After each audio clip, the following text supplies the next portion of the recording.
Kumusta? Hi, Apple! Ang tagal natin hindi nagkita. Yes, natulog tayo ng mahaba at ngayon lang tayo nagising. So, Apple, ano nga bang lulutuin natin ngayon? Huwag na tayo magpaligoy-ligoy pa. Yes, ang luluto natin ngayon ay isang specialty ng ating mother deer, nakakanin na puto. Dali lang. Hindi na natin lalagyan ng mga marami pang palabok at ingredients. Basic ingredients lang ang ating gagamitin. And also, for our English-speaking subscribers, click the closed caption button for subtitle below. Ito na ang mga ingredients natin. Napaka-konti lang nito, kaya napaka-simple lang na recipe na to. Una, 2 cups ng all-purpose flour, 1 cup ng sugar, 1½ tablespoon ng baking powder, 1 3/4 cups ng water, 2 eggs, 1/2 teaspoon ng salt, 1/4 cup ng butter, at syempre ang ating toppings, shredded cheese, at salted egg. Butter natin melted na. Hindi siya kailangan mainit. Kailangan room temperature lang. Para lang madali siyang ma-incorporate sa ating dry ingredients. Magsimula na tayong haluin ang ating dry ingredients. Okay, ready ka na, Oliver? Ready na ako. I-ready mo na yung camera, ha? Huwag masyado sa nunal ko. Baka mamaya malaglag kasama ng puto. Ano ba? Unahin na natin ang ating 2 cups na all-purpose flour, 1 cup ng sugar, ilagay na rin natin ang ating baking powder, salt. So, haluin muna natin yung ating dry ingredients. Yung iba, nalagyan pa, inaano pa nito tuguli. Tawag doon yung sinasala pa, sinisift pa nila. Okay, Pero no need na. Hindi na kailangan. Basta haluin nyo lang or incorporate nyo lang sila maigi. Yan, okay na yan ganyan. Kasi nga simple lang itong ating recipe. Huwag na natin lagyan ng marami pang mga chuchuchu. 2 itlog, butter, at ang ating water. Madali lang to. Pwede rin itong pang business. Kasi naalala ko dati, alam mo, nagluluto kami ni mami nito. Binibenta namin 1 dozen, $5. May lisensya ka bang pambenta dati? Ano ba? Huwag kang maingay. Baka mahuli ako. Baka mahuli ako. Loko Napakadali ka. lang nito. Pero iba-iba ba ang mga recipe ng puto sa Oo. buong mundo? Ito sa kasi, Pilipinas? Oliver, itong ginagawa namin ni mami, all-purpose flour lang. Kasi yung iba, sweet rice yung ginagamit nila, yung giniling na bigas, meron din na puto na gawa sa kasaba, yung grated kasaba, meron din ganun. Ito, yung ginagawa namin ni mother is, all-purpose flour.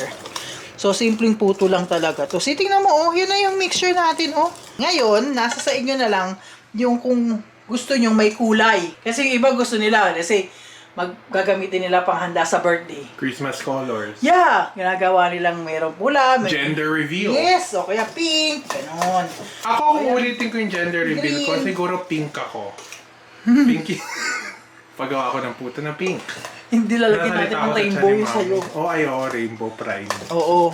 So, nakita niyo yung consistency natin. Malapot na siya na wala na mga bubbles. So, tingnan nyo. So, okay na yan. Halong-halo na yan. Huwag niyo rin yung overmix, ha. Basta pa nakita ninyo na na-incorporate na lahat ng mga ingredients natin at natunaw na yung asukal. Wala nang mga nagkikintaba na kristal dyan. So, ready na natin to ilagay sa ating mold. So, itong recipe natin ng puto na to, napakasimple lang talaga. Kasi, ito lang yung mga basic ingredients din na makikita mo sa pantry mo. I mean, kung pang snack, o pang baon, o pang handa, pwedeng-pwede talaga. Ang naiiba lang talaga dito is kung anong toppings ang gusto nyong ilagay. Doon na lang na magkakaiba. Si Oliver gusto niyan cheese. Ako, gusto ko salted egg. Pwede rin na parang yung asado na shredded na pork, ilagay mo sa ibabaw, parang puto pao. Banana Q. Ano ba?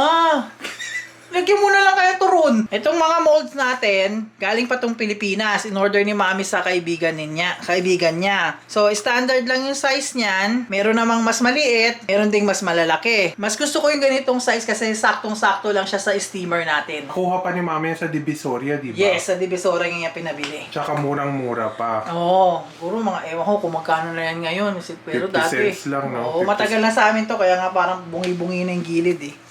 Talagang marami na nadaanan na puto. Yes. Pinuto ako ni Ano ba? So for everyone who's here in the US, na it's really hard to find like a mold for the puto. What to do is to go to like bakery shop or Amazon, and they have a similar mold like this. You can use that. Or even silicone. Yes, work. silicone molds or even metal molds. But you just have to make sure that you spray it with butter spray. Yeah. or Pam. Pam, or what you call that, brush it with butter. Tip for the day! So, bago tayo magsalin sa ating mga mold, magpapakulo muna tayo ng tubig. So, nandito na yung aking steamer. Double decker yung steamer na gagamitin natin. Or depende kung gaano karami ang inyong lulutuing puto. So, itong steamer namin, hindi yan dumi ano lang yan, gamit na gamit kasi yung aming steamer. So, yan na lahat ang ginagamit namin sa pag-imbutido, puto, lahat. So, yung this kind of steamer, mabibili mo to sa mga Asian market. Yung ipinapatong mo na lang doon sa ibabaw ng iyong pot. May mga ganong klase rin. Kung meron kayong mga gamit na katsa or towel, I would suggest na balutin ninyo. Nakakatulong to sa pag-i-steam. Yung iba kasi lalagay pa na sa steamer, lalagyan pa ng lining. Ako, nilalagyan ko na lang. Turo ni mami sa akin, nilalagyan na lang namin ng cheesecloth, yung ibabaw. Steam ka na, yung extra tubig, hindi pumunta dun sa puto. Hindi siya maging matubig. So instead, napupunta yung steam dito sa ating katsa. So ready na tayo magsalin sa ating mold. So isa-isahin natin ilagay yung ating mixture sa ating mold. Huwag yung masyadong punuin yung mold kasi aalsa pa yung ating puto. Depende sa inyo kung gaano nyo gusto ipuno. Pero ako, naglalagay ako ng konting gap dun sa ating mold. Tsaka lalagyan pa natin siya ng toppings. Yung iba sa atin, yung kapag sa toppings, yung iba, inaantay muna nilang, i-steam muna nila yung puto bago ilagay. Ako kasi dinidiretso ko na. Pagkatapos ko siyang ilagay sa mga mold, lalagyan ko na siya ng topping. So, i-suggest ko rin sa inyo, kapag kaluto na niya,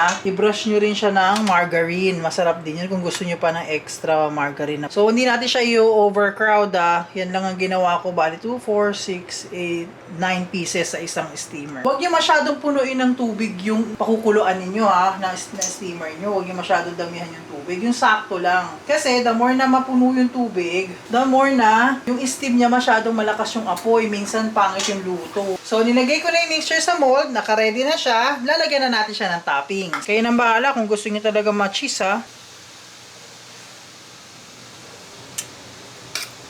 So, isang itlog na maanat lang to sa isang batch yung ginamit natin. Bago natin isalang yung ating puto, inaan muna natin sa ating medium. Siguro nasa high ako kanina nung kumukulo, nasa number 7 na lang. So, ilagay na natin. Tapos, tatakpan na natin siya. 15 minutes natin ilalagay. Timer.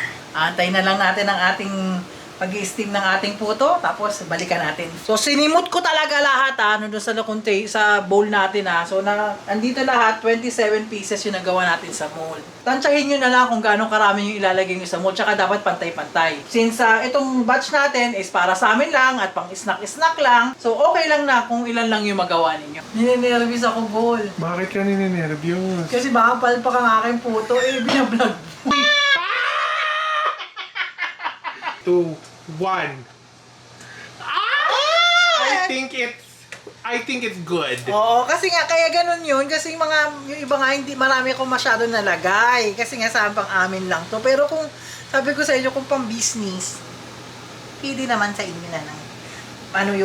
Medyo bawasan ko lang yung mixture sa mold para hindi masyadong puno. Tingnan natin, may toothpick tayo, tingnan natin kung luto na. Sige, luto na siya. Cheese na lang yung natitira dun sa ating puto. Pag hindi pa siya luto, dagyan nyo lang siguro mga 2-3 minutes pa. Iwanan nyo lang siya. Pero wag yung iwanan dun sa steamer. Pag pinatay nyo, wag yung iwanan na kailangan hanguin nyo siya, kundi magtutubig. Hahanguin na natin siya. Isa-set aside natin mga 15 to 20 minutes para lumamig. Tapos tatanggalin natin sa mold. Tapos ready to serve na. Titikman na natin ang ating puto. So nagsimula na tayo magtanggal ng puto sa ating mold. So ito, hindi ko na sa inyo pinakita ng buo. Pero ito natanggal ko na kanina yan. Tingnan mo, tanggalin natin ulit. I-run nyo lang yung inyong butter knife. O kaya plastic knife. Pwede rin. Sa ilalim. Tapos saka nyo siya tanggalin. Pwede rin namang walang butter knife. Usod-usod nyo lang ng ganyan yung gilid, ng dahan-dahan. Malamig na to Tapos tanggalin nyo. Diba? Sige, tatapusin ko na itong pag-unmold natin. Tapos, i-present na natin para matikman na natin. Ito na ang puto natin. Titikman na natin. Nilagay natin to sa ating cake stand. Para at least maganda naman ang ating presentasyon. Mother. Ready ka, nakabib ka pa Siyempre, para naman presentable. Ngayon, unang subo ni Mama Lulu. Sentro natin sa keso at itlog na maalat. 1, 2, 3. Bilang pa. Masarap ba? Malambot? Malambot, di ba? Oo. Isa pa. Pasado ba? Pasado ba? Pag walang adjective si Mami, masarap. Oo nga. Ayan ang keso. Naku! Alam mo, may kulang pa, dinuguan. Alam mo, masarap din yan sa lugaw. Oo, May masarap. lugaw ka mainit. Kung ano kalambot yung pagkakagawa, kinabukasan, ganun pa rin kalambot. Ayan, successful na naman ang ating pagluluto. So, don't forget na gayahin yung aming niluto. Itag nyo kami sa mga social media namin. Don't forget, likes, comments, and subscribe. Idiots! Maganda talaga ako, no? Hello? Mole. Bakit pa pinagdidiskitahan mo yung nunal ko? Buhay yan eh. Sabi ko sa'yo, umalago yan. Nanganganak araw-araw. yan.